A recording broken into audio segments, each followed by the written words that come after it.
Rabbi Nathan, grâce à qui nous avons aujourd'hui tous les écrits de la Chassidut Breslev. Comme il a dit Rabbi Nachman, si c'était pas Rabbi Nathan, il ne serait rien resté de tous mes écrits. Donc on doit beaucoup à Rabbi Nathan. Et donc on va dire quelques mots sur lui pour prendre conscience de chez qui on va. Lorsque Rabbi Nachman est revenu d'Eretz Israël, il a dit une chose.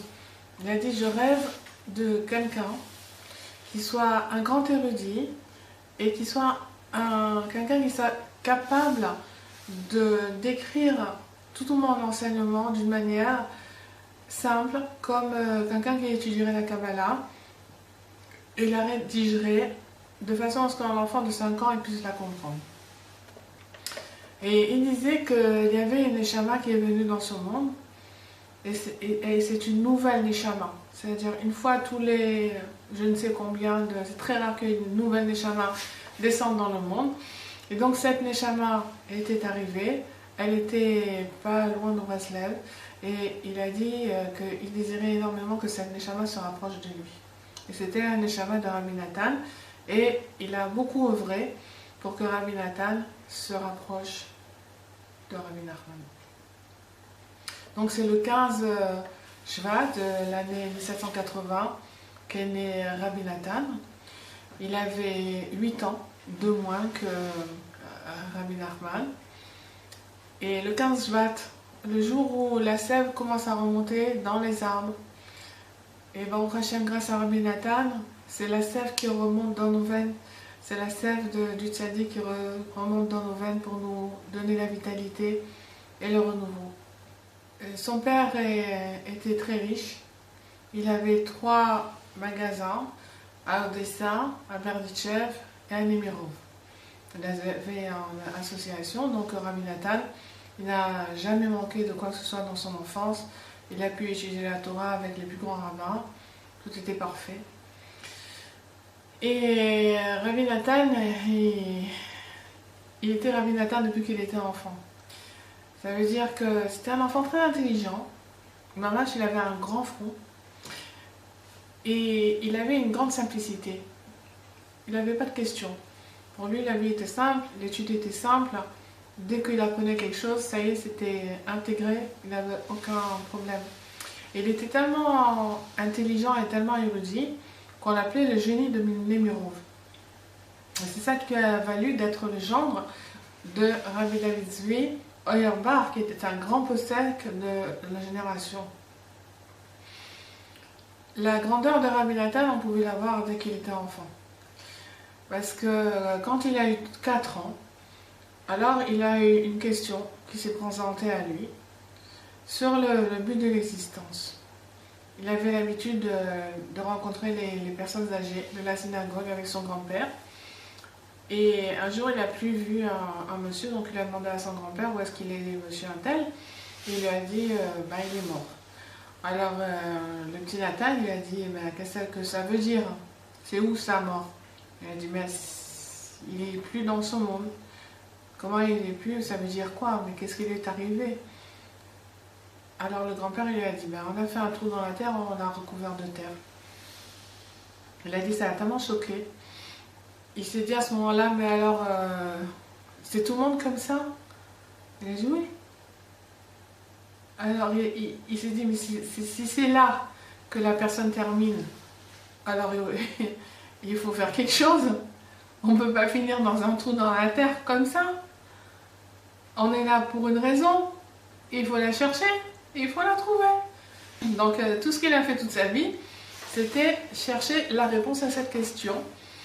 Et il a dit que c'est une question qu'il ne l'a jamais lâchée, jamais quittée. C'est que grâce à elle, qu'il s'est rapproché de la Kadosh Baruch Hu et qu'il a eu cette Hirat Shamaim et qu'il s'est rapproché de Rabbi Nachman. Rabbi David Zvi, le beau-père de Rabbi Nathan, on lui doit une histoire extraordinaire. Parce qu'il avait 7 sœurs. Donc son père était Rabbi Ariel Eivish, qui était un contemporain du Baal Shem Tov. Alors le Baal Shem Tov, il avait fait un jour une bénédiction, il lui a dit, Rabbi Eivish, je vous souhaite avoir un fils. Et Rabbi Eivish, qui était un Mekoubal, il a dit, vous êtes bien gentil, Mais vous savez, comme vous, je suis allée dans le palais des arbres et je n'ai pas trouvé de fils pour moi. Donc, comment vous pouvez me faire une bénédiction comme ça? Alors le Baal Shem Tov, il a dit, oui, je sais, mais moi j'ai 2 fils et je vous en fais cadeau un. Pour que le Baal Shem Tov il puisse faire un don comme ça à quelqu'un, le Baal Shem Tov, ça veut dire que Rabbi Leibich, c'était un grand tzaddik. Moi, je suis un grand tzaddik. Et dans moins d'1 an, donc ils eurent un petit garçon qu'ils appelèrent Rabbi David Zvi. Et ce petit garçon, il a grandi dans la Torah avec son père, il a étudié, parce que son père c'était un très, très grand Talmid Chacham, tzaddik. Mais malheureusement, ce papa, il n'a pas duré longtemps. Au bout de quelques années, il est décédé. Mais il avait obtenu d'Akadosh Baruch Hu de pouvoir étudier avec son fils, descendre dans le rêve toutes les nuits et lui enseigner la Torah. Alors cet enfant, il a grandi. Et un jour, il y a eu un congrès à Brod, Chachmei Brod. C'était là, il y a le nom d'Aïshiva. Et là, on a invité Rabbi David Zvi à dire un Dvar Torah. Et tout le monde était complètement emballé par son Dvar Torah. C'était incroyable. Alors ils lui ont dit, mais d'où est-ce que tu sais des choses pareilles? C'est pas de ce monde, c'est pas possible. Alors il a dit, en toute simplicité, il a dit, c'est mon père qui vient m'enseigner tous les soirs dans le rêve. Ah, comme quoi, quand on a une bénédiction, il faut savoir la garder, ne dire rien à personne. Comme il est écrit dans le Talmud, En abracha sheruya ela bema shesamui minayin. La bracha, elle vient dans ce qui est caché des yeux. C'est une réalité. Donc il est plus revenu. Alors il a dit ça à sa mère et il ne comprenait pas pourquoi. Alors la maman, elle a été sur la tombe de son mari, lui demandait, mais qu'est-ce qu'il y a? Pourquoi tu ne reviens plus? Et quand elle est rentrée, elle était dormir et elle a rêvé de son mari. Et le mari lui a expliqué qu'est-ce qui s'était passé. Il a dit, j'avais obtenu de Ribono Shel Olam, du maître du monde, de pouvoir venir toutes les nuits enseigner à mon fils la Torah, en secret. Et maintenant, comme c'est plus un secret, alors je ne peux plus lui enseigner. Mais je désire qu'il aille étudier maintenant la Torah chez Rabbi Michael de Zlotchov. C'était très étonnant parce que Rabbi David Zvi, il évoluait dans un milieu qui était lituanien,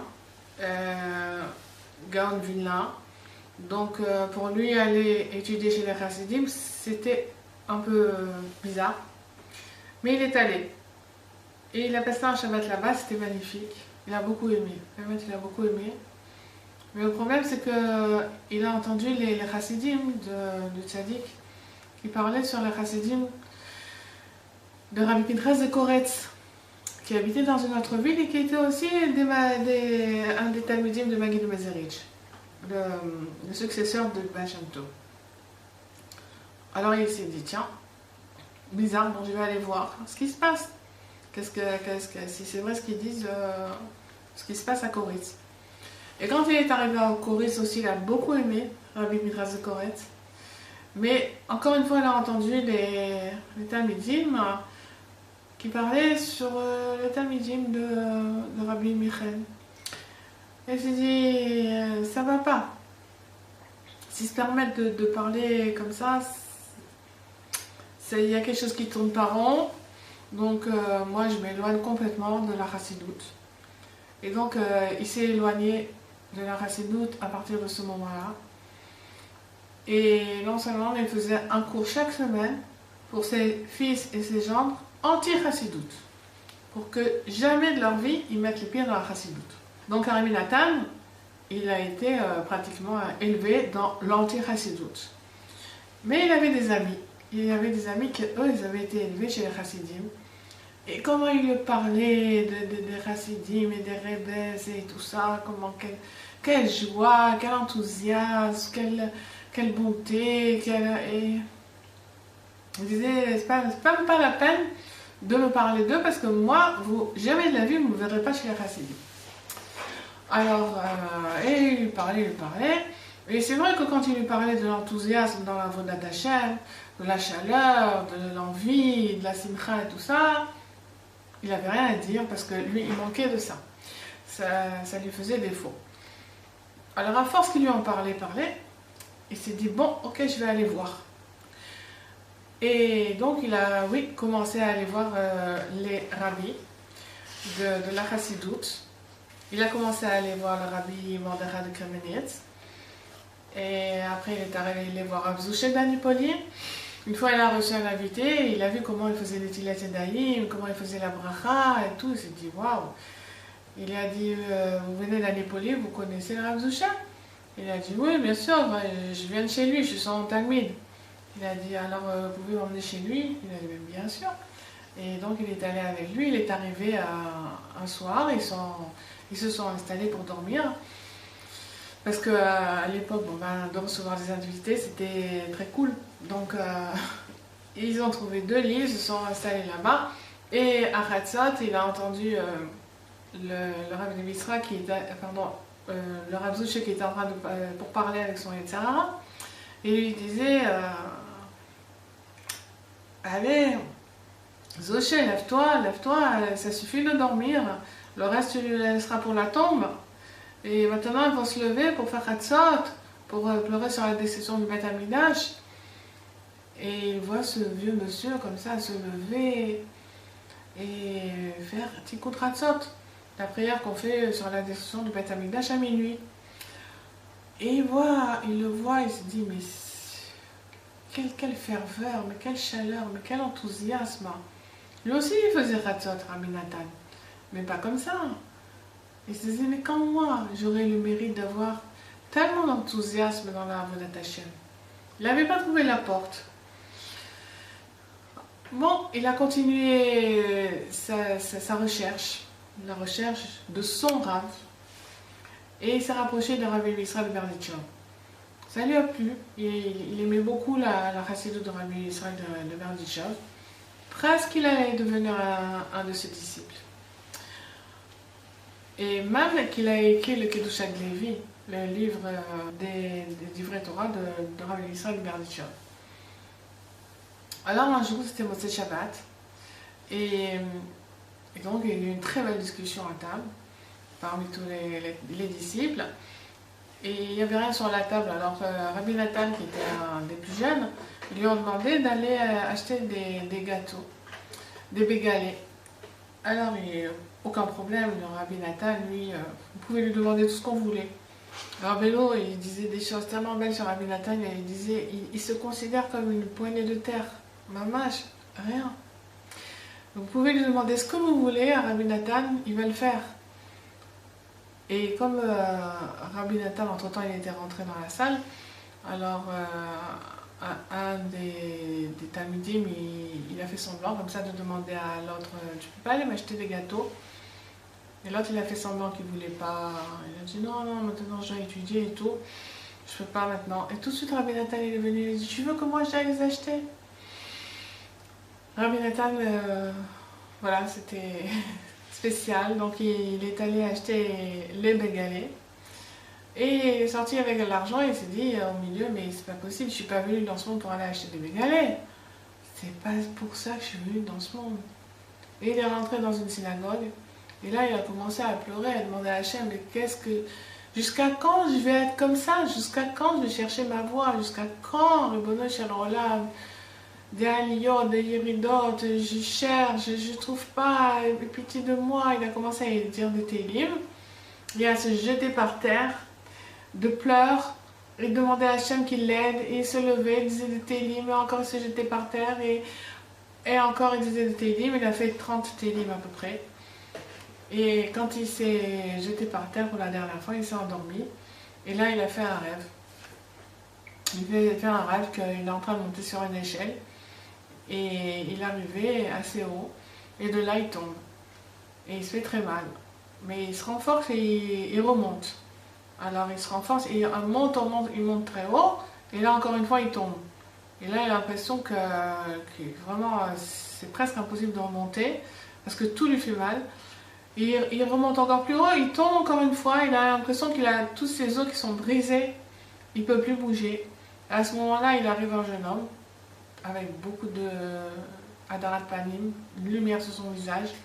Et ce jeune homme lui dit en yiddish, Rapezir Hunal Tezir, allez, prends-toi à la main et remonte.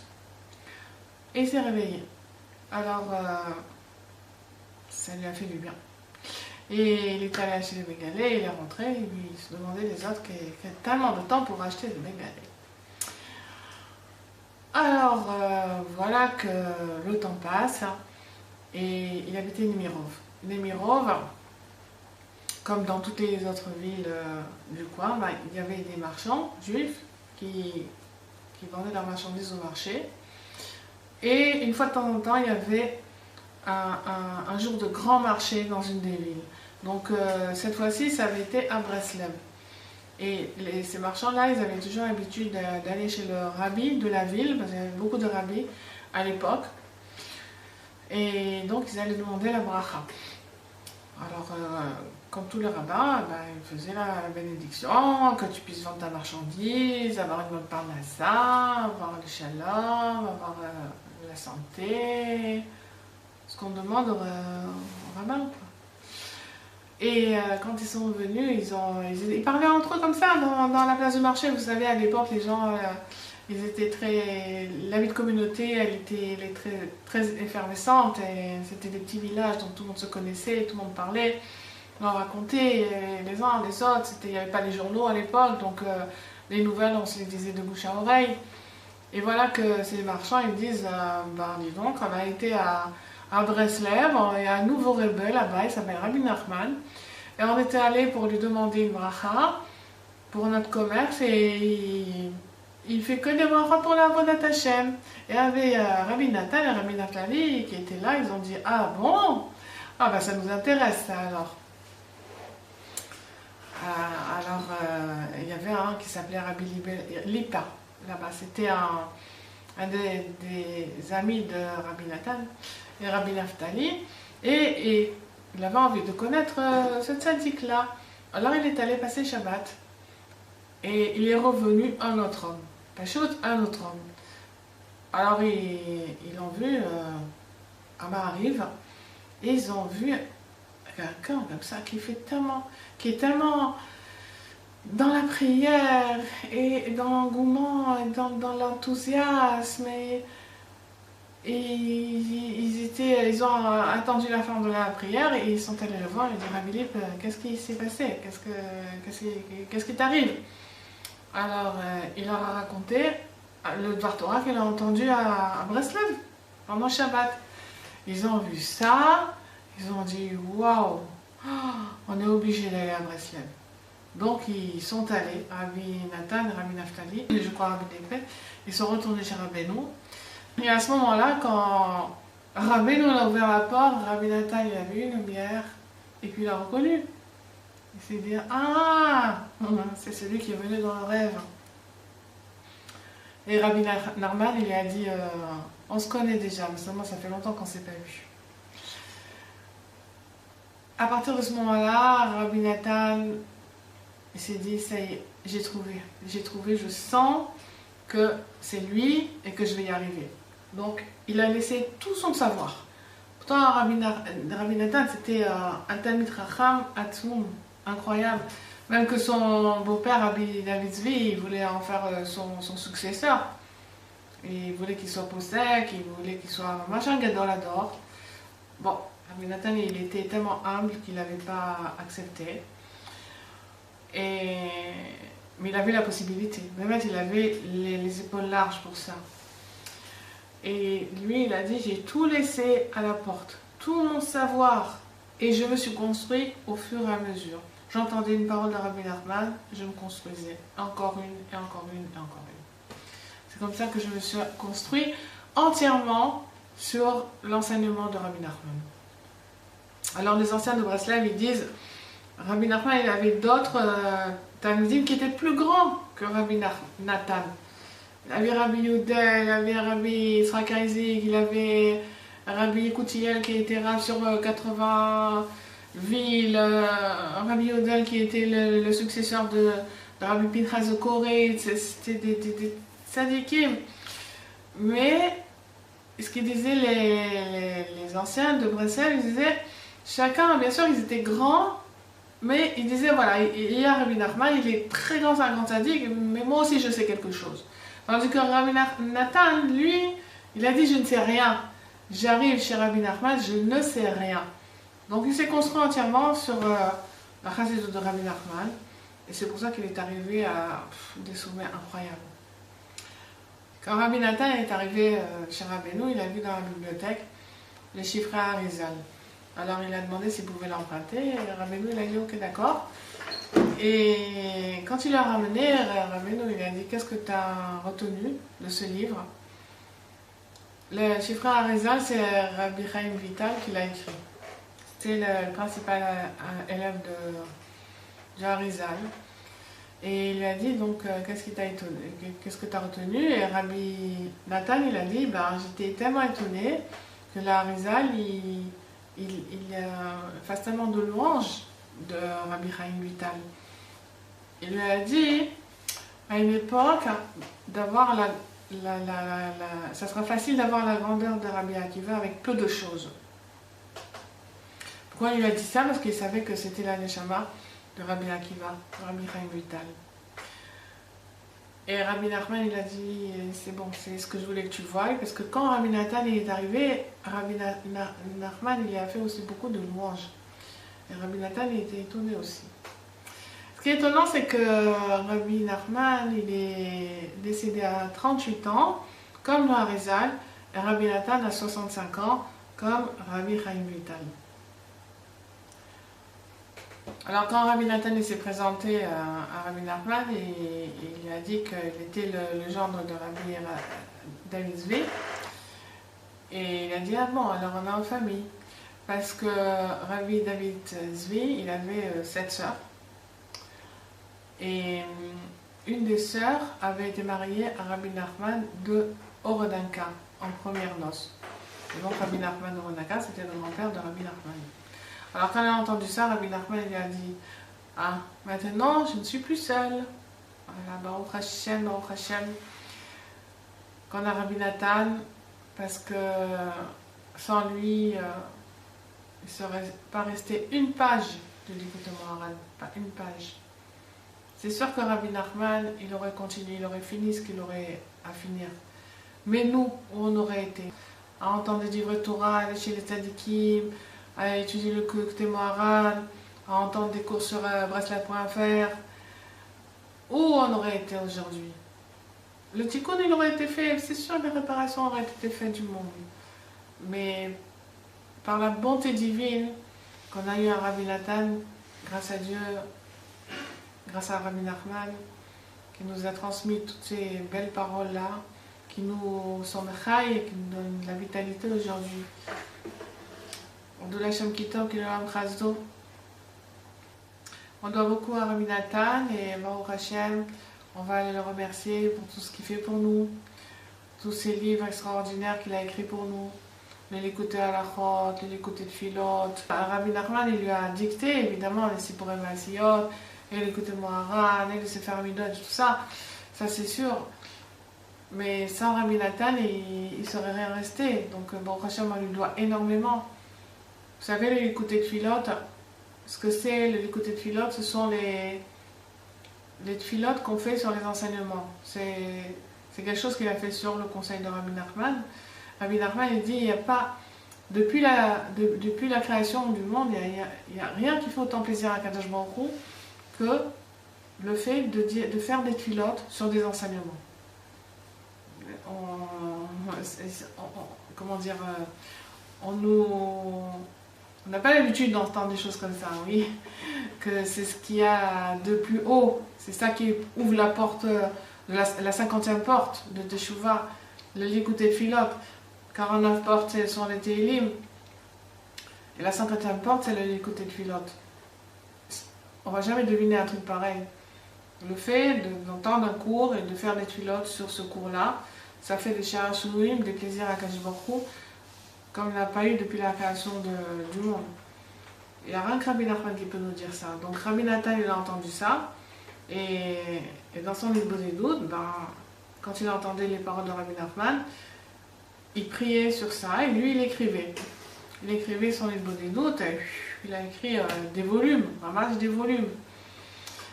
Mais il ne les avait pas écrits pour les imprimer, c'était pour lui-même qu'il les écrivait. Alors une fois, il y a des amis qui sont arrivés chez lui, qui ont vu tous ces manuscrits là sur la table, et ils les ont lus, ils ont dit, mais Rabbi Nathan, il faut imprimer tout ça. Rabbi Nathan, il était très humble, et il dit, non, c'est mes prières. Alors il leur dit, mais Zikou Yarabim, il faut donner Zikou Yarabim, il faut faire profiter pour approcher les éloignés d'Akadosh Baruch Hu. Il a dit, ah, c'est pour ça, ok. Les côtés de Philote, aujourd'hui, il y a 800 pages. Il y avait plusieurs volumes, ils ont été perdus avec la galoute, les pogroms, tout ça. Donc il nous est resté qu'un volume. Imaginez le temps qu'il a fallu pour écrire déjà les côtés de Philote. Il a tout relu, il a tout corrigé dans un langage général qui convient à tout le monde. Et il a imprimé. Et il a imprimé pas que ça, il a imprimé, il a écouté à la chote. D'abord, il a écrit 9 volumes qui nous restent, il en avait 15. Il a imprimé l'écoute morale, il a imprimé ses farmidot. Qu'est-ce qu'il n'a pas fait, Rabbi Nathan, dans sa vie? Il faudrait plusieurs vies pour les réunir, et ça s'appelle la vie de Rabbi Nathan. Il avait une shmirat azman. Il gardait son temps d'une manière de folie. Il dormait 2 heures par jour. Et quand on lui disait, mais Rabbi Nathan, comment vous faites pour vivre? Il a dit, ok, je rattraperai quand je serai dans le trou. Mais maintenant, il n'y a pas de temps à perdre. Et il avait tellement de vitalité de ce qu'il faisait. Hein. En fait, pourquoi on dort? Parce qu'on n'a pas de vitalité. Mais si on avait eu de la vitalité vraie de la Torah, et tout est là devant nous, on peut avoir cette vitalité si on veut vraiment. Alors on dormirait moins, on n'aurait pas le temps de dormir. On se dirait, mais c'est dommage, chaque heure que je dors, que je passe dans ce lit là, c'est du baltachrit, je tue le temps. Il n'y a pas un plus grand assassin que celui qui tue le temps, parce que le temps qui est passé, il ne reviendra plus jamais. Donc on apprend ça de Rabbi Nathan, de garder le temps, de faire attention au temps, de prier surtout pour qu'Akadosh Baruch Hu, il nous aide à ne pas perdre ce temps. C'est plus que l'or, c'est plus que l'argent, c'est plus que tout au monde. Parce qu'en une heure, combien du Olam Haba on peut gagner? On fait l'écouter de Philote, ça y est, les portes du Olam Haba elles s'ouvrent. L'écouter de Philote, je m'assois, je dis l'écouter de Philote, le Olam Haba. Je fais des Teilim, j'étudie, je fais du chesed, je fais des misvot. Chaque minute de tchouva, chaque minute de chaque acte d'aka, de belles paroles qu'on va dire à une personne pour la renforcer, ça n'a tout simplement pas de prix, ça rentre dans l'infini, ça rentre dans le Ein-Sof. Pourquoi perdre son temps? Pourquoi le Ribono Shel Olam, qu'Hachem il ait pitié de nous et qu'on ne perde pas notre temps, Bezrat Hachem, qu'on fasse à partir de maintenant tchouva et qu'on dise Ribono Shel Olam, aide-moi à ne pas perdre mon temps. Je veux profiter de ce trésor que tu me donnes. Tu me donnes 24 heures. 24 heures pour te servir dans la journée. Que je ne les passe pas à des bêtises, que je ne les passe pas à dormir, que je ne les passe pas à me décourager. Nous, on est des âmes juives, on est des bnot Israël Aksherot, on a une puissance de folie, on est Bat Meler, on est les princesses, on est les filles d'Hachem. Il ne faut pas se considérer comme rien, c'est pas vrai. Ça, c'est les Terrara. C'est à force qu'ils nous l'ont dit, on va le croire. On est Baruch Hashem. On va se brancher à l'infini. Tout ce qu'on va faire, on va le brancher à l'infini. Et après, on va voir Baruch Hashem, la récompense à tous les efforts qu'on nous aura fait dans ce monde. Et sans effort, il n'y a rien. Rabbi Nachman, il a dit, sans effort, il n'y a rien. Donc, Bezrat Hashem va prendre la résolution sur nous de faire un seder chaque jour, de tfilot, de chesed, de misvot, On va écrire dans un carnet, voilà, aujourd'hui, tel jour, telle année, voilà, qu'est-ce que j'ai fait dans ma journée. Vous savez, c'est un très bon conseil, parce que des fois, on a l'impression que la vie, elle passe comme ça, on n'a rien fait. Alors que quand on écrit chaque jour qu'est-ce qu'on a fait, et on en fait des mitzvot, et on en fait énormément, Baruch Hashem. Donc chaque heure, chaque minute, qu'est-ce que j'ai fait, qu'est-ce que j'ai fait. Et après, à la fin de la semaine, on additionne. Voilà, combien j'ai étudié, combien de télim j'ai fait, combien de tefilot j'ai fait, combien j'ai fait de chesed, combien d'actes de tzedaka, combien j'ai fait à manger pour ma famille. De s'occuper de sa famille, de faire à manger, de faire le ménage, de les faire les commissions, c'est des mitzvot, ça s'appelle Avodat Hashem. Arrêtez de courir après les mitzvot de... Je sais où, elles sont chez vous, chez nous, dans notre maison. Notre maison, c'est notre Beth Amikdash. C'est notre Beth Amikdash. Nous, on est le Kohen Gadol de notre maison, de notre Beth Amikdash. Donc, chaque acte qu'on va faire, ça va être de la Gdusha. Je dis même pas qu'on va élever, c'est déjà élevé.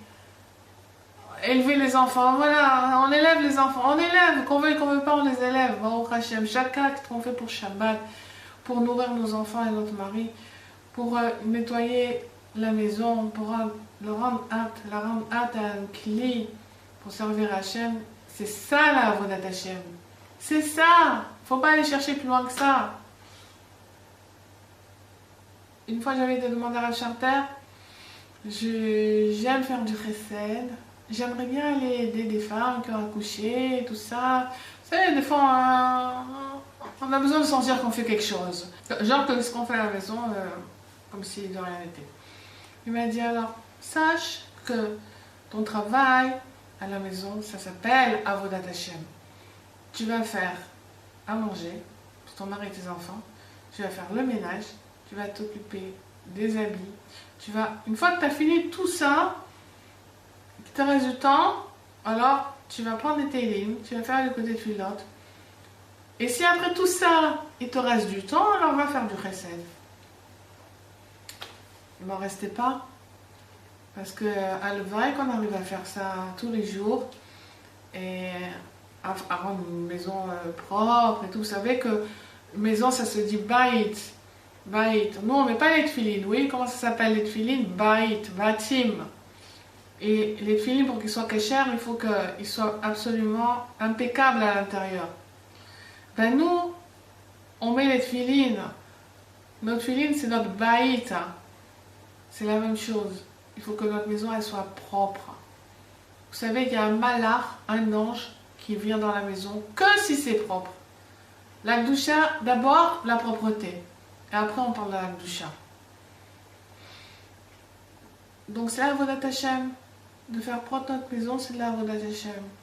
De faire à manger pour que nos enfants ils grandissent, notre mari, et nous, on a les forces pour faire Avodat Hashem. Faire des brachot. Regardez toutes les milliers de brachot qui sont faites grâce à la nourriture qu'on fait, et le Shabbat et tout. Mais ça vaut de l'or, c'est de l'or en barre. Nous, les femmes, ce qu'on fait à la maison. Voilà, Bezrat Hashem, qu'on puisse, B'zchut Rabbeinu, acquérir chez Rabbi Nathan cette conscience-là de l'importance du temps, de l'importance de nos actions qui ont l'air les plus simples, mais qui sont Berou Shalom, qui sont extraordinaires, qui sont le Kiyum, c'est grâce à ça qu'on est le Ham Israël, Baruch Hashem, et qu'on se concentre dans notre parlit, dans notre but, et qu'on le fasse à la perfection. C'est ça, le message de Rabbi Nachman, c'est pas de nous faire de nous des sadikotes dans les orotes. Il veut faire de nous des femmes tzadkaniyot, mais avec des kelim, avec les pieds par terre, avec la tête dans le ciel, mais avec les pieds par terre et les mains dans l'action. Donc une Breslev, c'est ça. Une femme Breslev, c'est une femme qui est bien ici et maintenant, qui n'est pas trop en bas, qui n'est pas trop en haut. Qu'elle arrive à un équilibre. Un équilibre qui permet à son mari et à ses enfants de grandir de façon équilibrée et normale et d'en faire, Bezrat Hashem, des bons juifs. d'en faire des gens qui vont avoir une bonne base, solide. Ça, c'est la maman. Bezrat Hashem, Kadosh Baruch Hu, il nous aide à remplir notre rôle à la perfection grâce à tous ces additifs chez qui on va.